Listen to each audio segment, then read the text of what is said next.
So trade secrets, so the measure of trade secrets is secrecy. It's in the name. And the way the law in Ohio, and frankly every state measures secrecy is, are you taking reasonable, like basic steps to keep your information secret?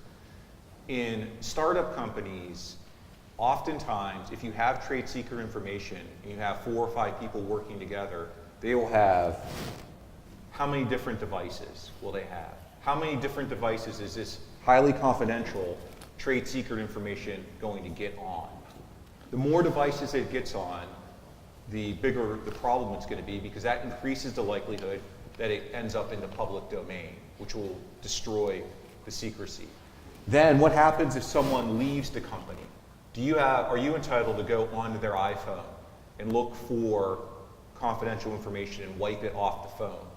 So this is like what I'm talking about now is what I refer to as, or what's referred to as a bring your own device policy. So oftentimes when you're in these workspaces, you aren't going to sit at terminals, you're bringing your own device. So having a policy to deal with what information can go on those devices, how encrypted those devices are, and then what happens with those devices when someone leaves the company is important to establish that you're taking reasonable steps to maintain the confidentiality of the trade secrets. And also, just a general confidentiality provision or agreement between the people that start or are working together in the company will go a long way towards maintaining trade secret protection. There are some resources that are out there that kind of list, I believe there are like 8 steps that you should take to ensure that something's considered a trade secret.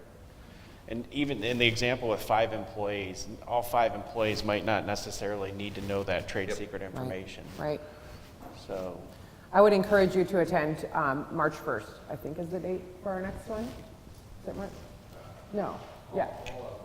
Yeah, I think it's March 1st. So we'll make sure we get that out there to everybody, because we'll probably go over a little more in depth of what you're speaking out there, because it is really important to understand that. And Coca-Cola's one, right, that did trade secret, probably a good thing too, because had they done patent, that had been out there a long time ago, they'd probably never be the company they are today. So